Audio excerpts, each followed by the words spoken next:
Hi everybody, I'm Brittany Lewis, a breaking news reporter here at Forbes. Joining me now is senior SportsMoney reporter Justin Birnbaum. Justin, thanks for coming on in. Thanks for having me, Brittany. Of course, as we know, the US Open is underway and the excitement is unfolding.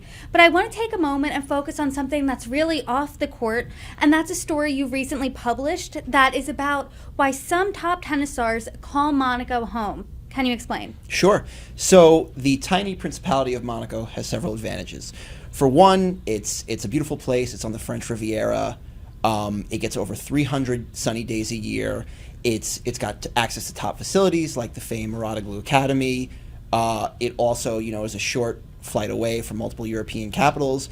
But the crux of what I was writing about here is that there is an advantage for star athletes or the ultra rich, and that's Monaco is a tax haven.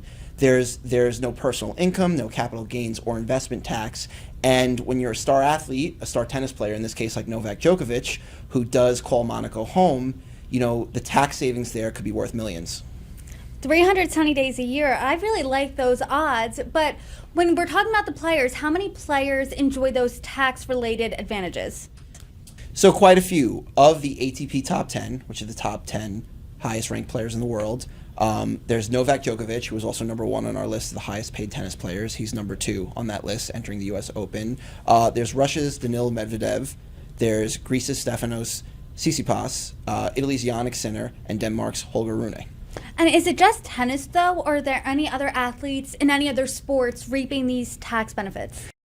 Yeah, so athletes living in Monaco, there are actually several F1 drivers that live there, and obviously it makes sense because a lot of their racing schedule is based in Europe. But a few that come to mind are Red Bull's Max Verstappen, McLaren's Lando Norris, Ferrari's Charles Leclerc, and then whether it's inside or outside the sports world, there are billionaires who live there too. And one that comes to mind is Everton FC owner Farhad Mashiri. And is this a new trend? Not exactly. One expert I spoke to called it an open secret. I mean, if you go back far in history enough, you can note that Swedish tennis legend Bjorn Borg lived there in Monte Carlo for more than a decade, which dated back to the 1970s. So, it's something that's been happening for quite some time, and it's not exactly breaking the mold. This conversation's making me really interested in perhaps maybe moving on down to Monaco. So let's say I do want to become a resident there. Hypothetically speaking, of course. How would I do it? So in order to establish residency, you have to do a few things. The first is you got to buy or rent an apartment. It's a small place, so like most of the residences are going to be apartments, so this or that. You have to open a bank account and fund it with 500,000 euro, and you got to take out a utilities contract in order to prove that you're actually going to use said apartment or residence or whatever.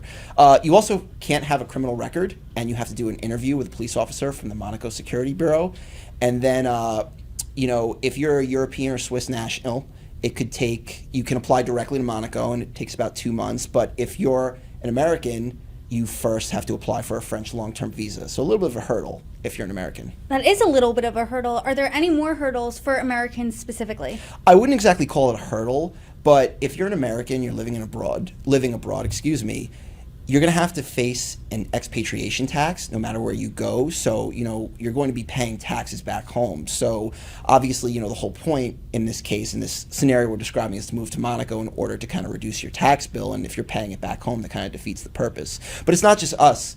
The French have to deal with that too. Because of a long-standing agreement, French nationals living in Monaco have to pay income tax back to their country. So, it's not just us, but some people don't get those benefits. Here's my last question for you. Are the residents of Monaco, specifically those star-studded athletes that live there, are they really not paying taxes? I think it depends. When you talk about athletes, basically, people who are performing labor or working on a global level, it can vary. When you compete, work, do something in a different jurisdiction, in a lot of cases you are subject to their tax laws.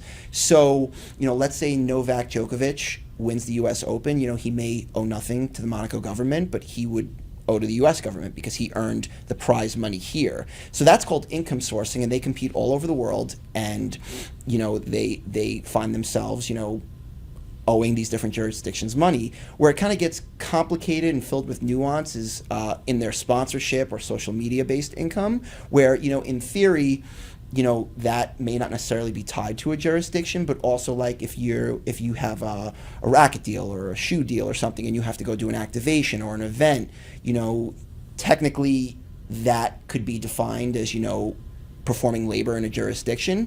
It's very nuanced. It's hard to define, and it kind of depends on, what you're doing and what's exactly happening. So it's a little bit tricky.